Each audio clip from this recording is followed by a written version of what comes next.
lady of the house.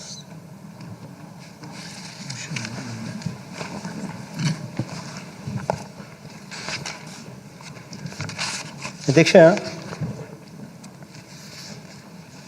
చాలా సుదీర్ఘంగా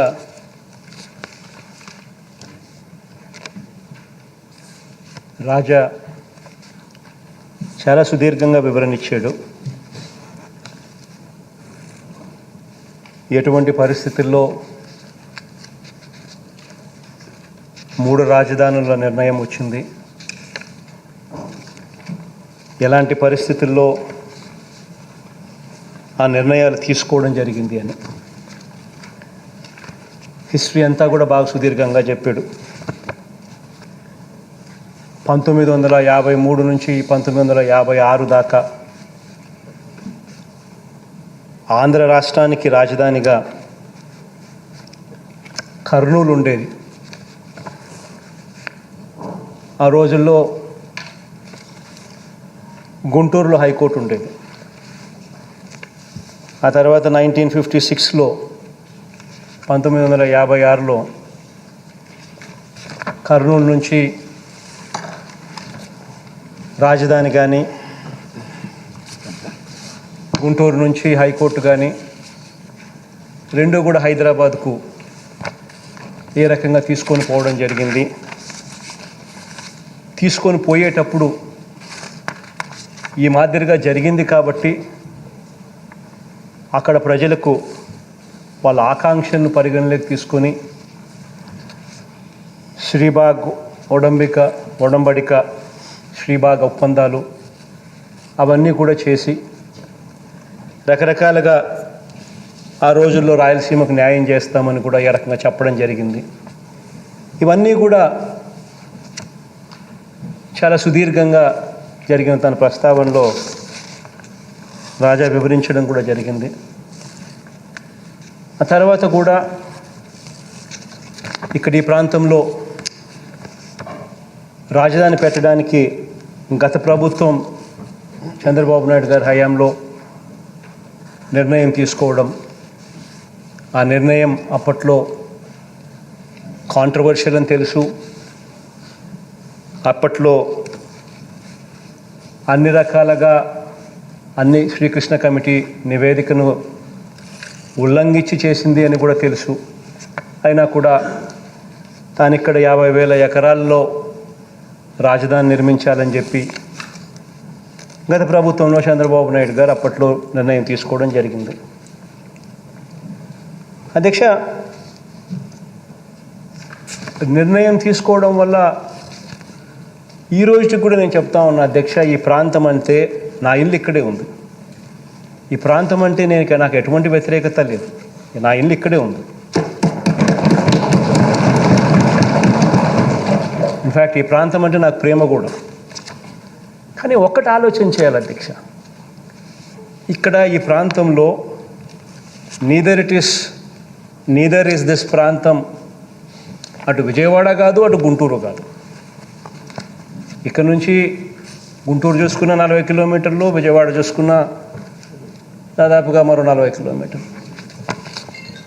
ఇక్కడ ఉట్టి బేసిక్ ఇన్ఫ్రాస్ట్రక్చర్, నేను ఇంకేమీ మాట్లాడడంలో, రోడ్లు, కరెంటు, డ్రైనేజు, ఇటువంటి బేసిక్ ఇన్ఫ్రాస్ట్రక్చర్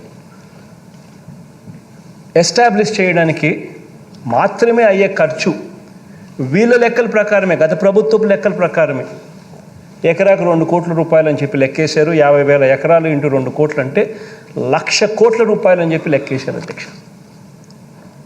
అధ్యక్ష, 1,00,000 కోట్లు అనేది ఈరోజు లెక్కల ప్రకారం ఒక 10 ఏళ్ళు పోతే ఇది కట్టడానికి, ఆ 1,00,000 కోట్లు తేవడానికి, తెచ్చి పెట్టడానికి 10 ఏళ్ళు పడుతుందో ఇంకా 20 ఏళ్ళు పడుతుందో తెలియదు. కానీ ఒక 10 ఏళ్ళు పోతే ఈ 1,00,000 కోట్లు దాని విలువ ఎంత అవుతుంది అధ్యక్ష? 10 ఏళ్ళు పోతే ఇదే 1,00,000 కోట్లు ఈరోజు అయ్యే ఖర్చు 10 ఏళ్ళు పోతే అది 6 లక్షల కోట్లు, 7 లక్షల కోట్లు అవుతుంది. అంటే నీ కనీసం మన దగ్గర ఉన్న డబ్బుతో కనీసం మనం రోడ్లు వేసుకోవడానికి, డ్రైనేజీలు వేసుకునేదానికి, కరెంట్ ఇచ్చేదానికి కూడా మన దగ్గర డబ్బులు లేని పరిస్థితిలో మనం ఉంటే ఇక్కడ రాజధాని అనే ఊహా చిత్రం సాధ్యమవుతుందా? ఈ రకంగా ప్రజలను మిస్లీడ్ చేయడం ధర్మమేనా? అసలు మనకు అంటూ మన పిల్లలకంటూ ఏదైనా ఒక ఉద్యోగాలు వచ్చే ఒక పరిస్థితి, ఒక సిటీ, ఒక ఎస్టాబ్లిష్మెంట్ అనేది ఎప్పటికి వస్తుంది? చదువుకున్న మన పిల్లలు ఉద్యోగాల కోసం ఎప్పుడూ కూడా పెద్ద నగరాలైన హైదరాబాద్కో, లేకపోతే పెద్ద నగరాలైన బెంగళూరుకో, లేకపోతే పెద్ద నగరాలైన చెన్నైకో, ఇటువంటి నగరాలకు వెళ్ళాల్సిందేనా? ఎప్పటికీ మనకు మార్పు ఉండదా అనే ఆలోచనల మధ్యలో నుంచి ఈరోజు రాష్ట్రంలో ఉన్న బిగ్గెస్ట్ సిటీ ఈజ్ విశాఖపట్నం. అది బిగ్గెస్ట్ సిటీ ప్రస్తుతం రాష్ట్రంలో. ఇటువంటి బిగ్గెస్ట్ సిటీలో ఆల్రెడీ రోడ్స్ ఉన్నాయి, ఆల్రెడీ డ్రైనేజీలు ఉన్నాయి, ఆల్రెడీ కరెంట్ ఉంది, ఆల్రెడీ అన్ని రకాల ఇన్ఫ్రాస్ట్రక్చర్ ఫెసిలిటీస్ ఆల్రెడీ ఉన్నాయి. ఇక దానికి మీద కొద్దిగా సుందరీకరణ మీదనో, కొద్దిగా వసతుల మీదనో, ఫెసిలిటీస్ మీదనో కాస్త వాల్యూ అడిషన్ చేస్తే చాలు, ఆ నగరం అన్నది కనీసం ఈ రోజు కాకపోయినా ఒక 5 ఏళ్లకో 10 ఏళ్లకో ఖచ్చితంగా హైదరాబాద్ వంటి పెద్ద నగరాలతో పోటీ పడే పరిస్థితి ఖచ్చితంగా ఉంటుంది. అధ్యక్ష, ఇది వాస్తవమైన పరిస్థితి అధ్యక్ష. ఇటువంటి వాస్తవాలను గుర్తెరిగే ఇక్కడ రాష్ట్రంలో 3 ప్రాంతాలు కూడా అభివృద్ధి చెందాలి, రాష్ట్రం పూర్తిగా అభివృద్ధిలో పరిగెత్తాలి అనే ఉద్దేశంతో, అన్న తాపత్రయంతోనే విశాఖపట్నంలో ఎగ్జిక్యూటివ్ క్యాపిటల్ పెట్టాలని, ఇక్కడ ఈ ప్రాంతంలో, ఎందుకనంటే ఇక్కడ ఆకాంక్షలు కూడా ఉన్నాయి కాబట్టి ఇక్కడ ఈ ప్రాంతంలో లెజిస్లేటివ్ క్యాపిటల్ ఇక్కడ పెట్టాలని, కర్నూలులో ఇంతకుముందు 1953 నుంచి 1956 దాకా కర్నూలు ఆంధ్ర రాష్ట్రానికి క్యాపిటల్, అటువంటి క్యాపిటల్ని అక్కడి నుంచి షిఫ్ట్ చేశాం. వాళ్ళ ఆకాంక్షలు కూడా ఉన్నాయి అప్పటి నుంచి, వాళ్ళ ఆకాంక్షలను కూడా పరిగణలోకి తీసుకుని వాళ్ళకు మంచి చేయాలనే ఉద్దేశంతో అక్కడ హైకోర్టు పెట్టాలని, జ్యుడిషియల్ క్యాపిటల్ కర్నూలులో పెట్టాలని, 3 ప్రాంత ప్రజలకు కూడా అన్ని రకాలుగా డీసెంట్రలైజేషన్ ద్వారా మంచి జరిగించాలి అనే తాపత్రయంతో అడుగులు ముందుకు వేశాం అధ్యక్ష. అటువంటి పరిస్థితుల మధ్య ఈరోజు ఏమేం జరిగాయో మన కళ్ళ ముందునే చూస్తూ ఉన్నాం.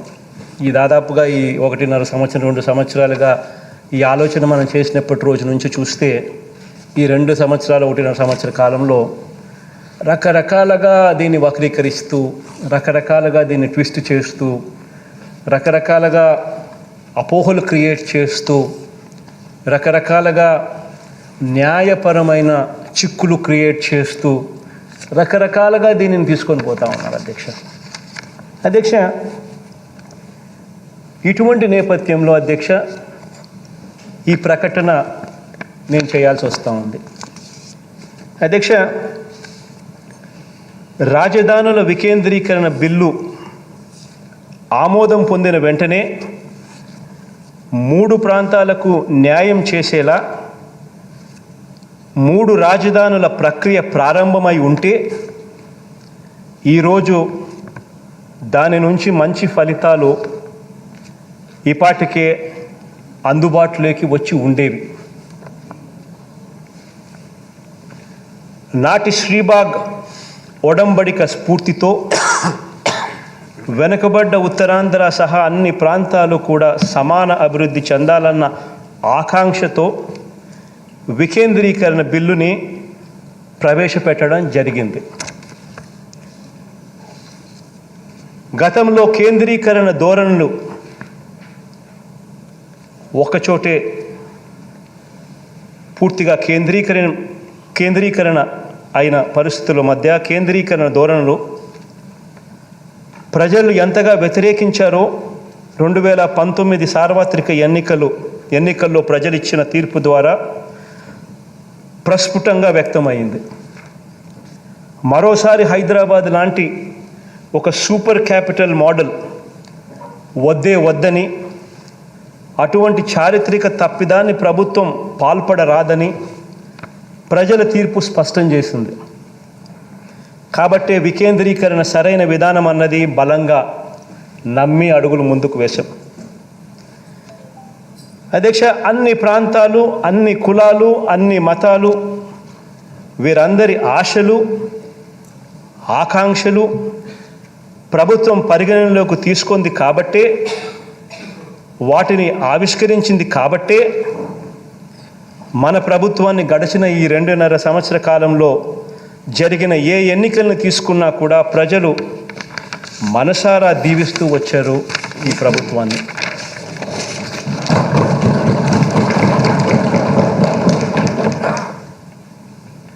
అధ్యక్ష, అయితే వికేంద్రీకరణకు సంబంధించి అనేక అపోహలు,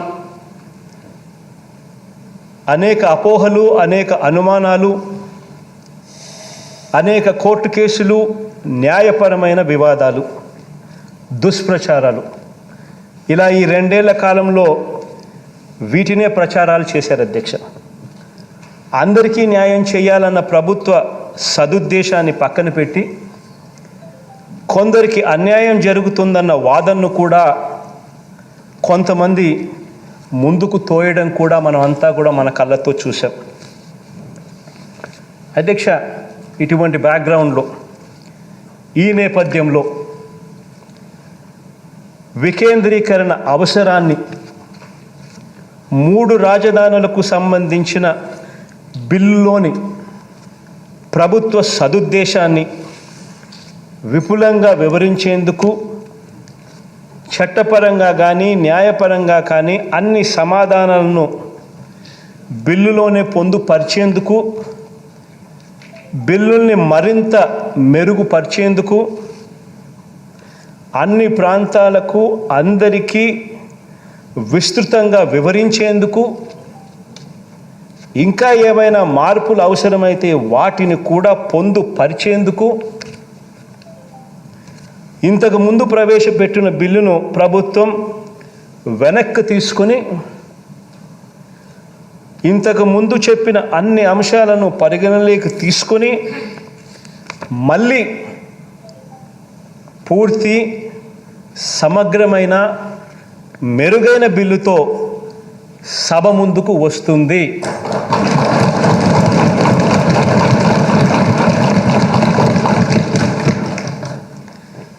విస్తృత, విశాల ప్రజా ప్రయోజనాలను కాపాడేందుకే ఈ నిర్ణయం తీసుకుంటా ఉన్నాం అధ్యక్ష.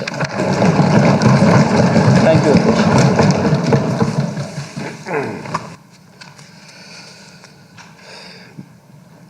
The question is the Andhra Pradesh Decentralization and Inclusive Development of All Regions Repeal Bill 2021 be taken into consideration. Those who are for the motion, please say yeah. Those who are against, please say no. As have it, the motion is carried and the bill is considered. I shall now put the class to vote. I shall now put the class to vote. There are no amendments to class 2 to 4, class 1 enactment formula and long title, and they are before the House. The question is, those who are for classes 2 to 4, class 1 enacting formula and long title, please say yeah. Those who are against, please say no. As have it, class 2 to 4, class 1 enacting formula and long title do stand part of the bill. I shall now request the Minister for Finance, Planning and Legislative Affairs to move the motion for passing the bill. Adhyaksha, I beg that the bill be passed. The question is that the bill be passed. Those who are for the motion, please say yes. Those who are against, please say no. As have it, it is